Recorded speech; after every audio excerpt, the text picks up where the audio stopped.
On Sundays, 46-year-old Gavino Felipe likes to work in his yard, tidying up and trimming the brush that grows wild around his home. He lives at 605 Village Mobile Home Park in Mineral, about an hour northwest of Richmond.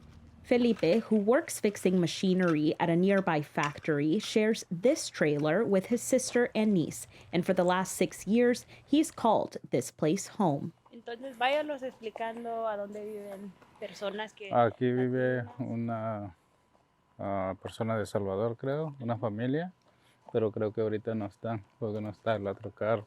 Y acá igual vive otro de Salvador, pero parece que no están porque no está el otro carro. But for Felipe and dozens of others, the cost of living here has spiked. In December, Homes of America, LLC, a private investment group that now owns 605 Village Mobile Home Park, tried to raise the rent by more than 40%. Overnight, the monthly cost of Felipe's lot went from $445 to $625. Había mucha gente que me estaban llamando y era diario de que era desesperante lo que... Y ya de ahí empezaron a llegar cartas que tenían que pagar, entonces es triste escuchar eso todos los días. Felipe says there have been no obvious infrastructure changes, such as repaving the main road or improving the park's drainage system, that would justify the rent hike. Aquí donde cuando llueve se encharca porque la alcantarilla está pequeña, no es lo suficiente grande para... aquella la que va saliendo. Sí.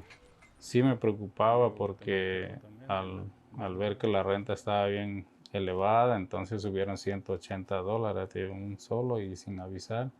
¿Y qué tal si el próximo año, porque estábamos ya al mes para el próximo año nuevo, entonces, qué tal si en el otro mes no iban a subir, decir que eran otros $200 más o 400 más, ¿me entiendes? Entonces sí era preocupante. Buen provecho. Gracias. But even more worrying is finding a new place to live. Affordable housing is in extremely short supply throughout the state. In Louisa County, the rent for an apartment the size of Felipe's trailer would cost more than twice as much as he currently pays.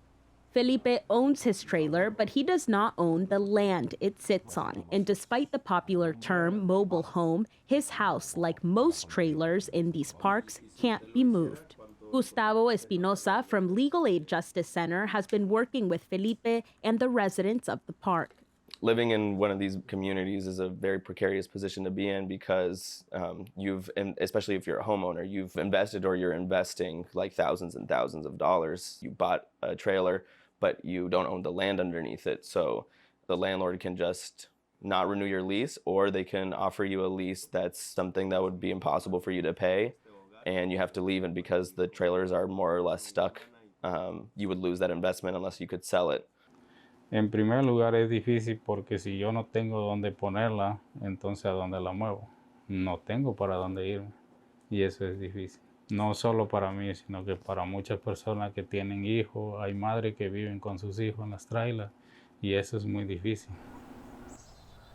Mobile home parks, one of the last and most affordable housing options, are experiencing rapid acquisition by large investment firms. According to the Manufactured Home Community Coalition of Virginia, 84% of mobile home parks that sold in the last 5 years went to out-of-state buyers. While there are no official numbers, the nonprofit believes that these investment groups, like the one that bought 605 Village, are driving the sales.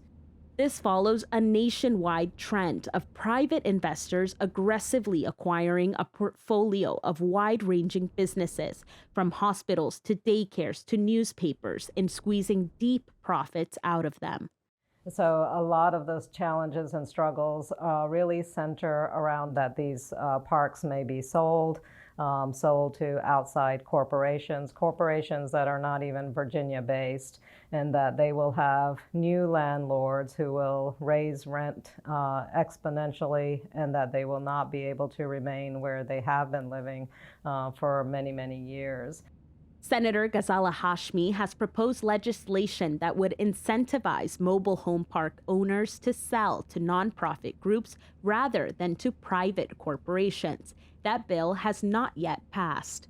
Entonces este mensaje me llega una vez por semana y por mensaje de texto ella me manda también los lunes y los viernes me manda por correo para exigir esto.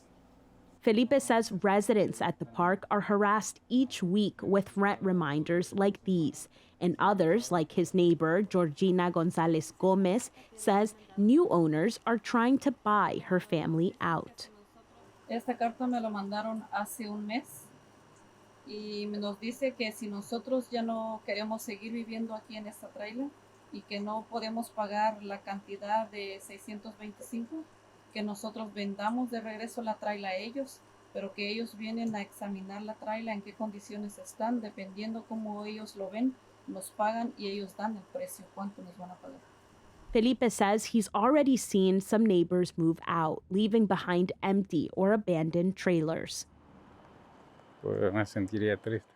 Last spring, left with few options, Felipe formed a residents organization with his neighbors to fight the new owners. Thank you for the air conditioner. Ay, thank You were a you're welcome. blessing to us. Thank You're you. welcome.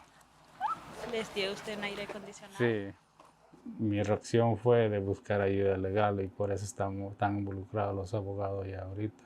Entonces, ellos creo que sabrán qué hacer. So what essentially the park has done is they increased the rent in December 2022 by 40%. They did that without any notice. That's the heart of the legal case. Victoria Horak is representing Felipe and 14 other residents of the community in lawsuits filed against the new owners of 605 Village Mobile Home Park. The Manufactured Home Lot Rental Act requires that a park gives 60 days notice before a rent increase goes into effect. Many of these people were mid-lease when this rent increase happened. The Louisa General District Court will consider the lawsuits later this month. A lawyer representing Homes of America in the lawsuits did not answer questions VPM sent for the park owners during production of this story. For now, Felipe continues to pay the rent listed on his current lease while waiting for the case to go to trial. Lo que estamos pidiendo es el nuevo lease y que la renta incremente como estaba anteriormente. Pues triste de estar en esta situación porque uno no sabe qué hacer, porque aquí es donde vive la familia de uno también. Thank you for watching. Continue to follow Virginia News and Stories by subscribing to our VPM YouTube channel.